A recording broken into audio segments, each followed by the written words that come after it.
அதே மாதிரி தொடர்ச்சியாக திரு ஆர் ராசா அவர்கள் பேசும்போது சொல்றாங்க, தமிழ்த்தாய் வாழ்த்து அப்படிங்கிறது வந்து ஒரு பெரிய சிக்கலா இருந்தது, சலசலப்பா இருந்தது. முதல்ல தமிழ்த்தாய் வாழ்த்துக்கு இடம் இல்லாம 3வதாக தமிழ்த்தாய் வாழ்த்து பாடப்பட்டது அப்படிங்கிறது. அப்ப சொல்லும்போது என்ன சொல்றாங்க, இந்திய அரசியலமைப்பு சட்டத்தின் பிரகாரம் கொண்டு வரப்பட்ட ஒரு சட்டத்தை இடபிள்யூஎஸ் வந்து அபிஷியலாக தமிழ்நாட்டினுடைய முதலமைச்சர், முன்னாள் முதலமைச்சர் திரு மு.க.ஸ்டாலின் அவர்கள் எதிர்த்தாரு. அதாவது அடித்தட்டு மக்களுக்காகவும் பிற்படுத்தப்பட்ட மக்களுக்காகவும்.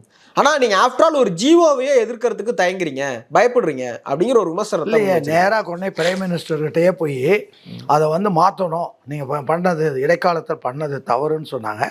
நான் கேட்குறேன், அந்த மனோன்மணியார் சொன்ன அந்த பாடல்லையே, நீராறும் கடல் கொடுத்த பாடல்லையே 2 வரி எடுத்தாங்களே, அதுக்கு உங்களுக்கு சூடு சோரணை இருந்தால் அதை எடுக்கக்கூடாதுன்னு சொல்லியிருக்கோணும்ல. ஆரியம் போல் வழக்கொழிந்து சிதையா உன் சீரனுமை திறமையந்து பாடுத்துமேன்னு சொல்கிறாங்களே, அந்த வரி ஏன் எடுத்தீங்க நீங்கள்? அது உங்களுடைய பெரும்புலவர் சுந்தரனார் மனோன்மணி சுந்தரனார் எழுதுனதை அந்த வரியை நீக்கிறதுக்கு உங்களுக்கு என்ன உரிமை இருக்குன்னு சொல்லிட்டு அதை பாட வேண்டியது தான். நான் பாடலையே நீங்கள். அதனால் நீங்கள் செஞ்சால் என்னமோ சொல்லுவாங்க, நீங்கள் செஞ்சால் அது தக்காளி, இவங்க சொன்னால் அது ரத்தமா, அதெல்லாம் கிடையாது. அதனால் நீங்களும் பண்ணியிருக்கீங்க, நீங்களும் அடிமை பண்ணியிருக்கீங்க. இப்போவும் நெருங்கி போய் அடிமை ஆகிறது. அவங்க சொன்ன பிற்பாடு தான் அதிமுகவும் திமுகவும் சேர்ந்து ஆட்சி அமைக்கலாமான்னு ஒரு சூதாட்டம் ஆடுறதுக்கு தயாரானீங்க. இவ்வளோ குற்றச்சாட்டுகளை வச்சுக்கிட்டு நீங்கள் பேசுறது தப்பு.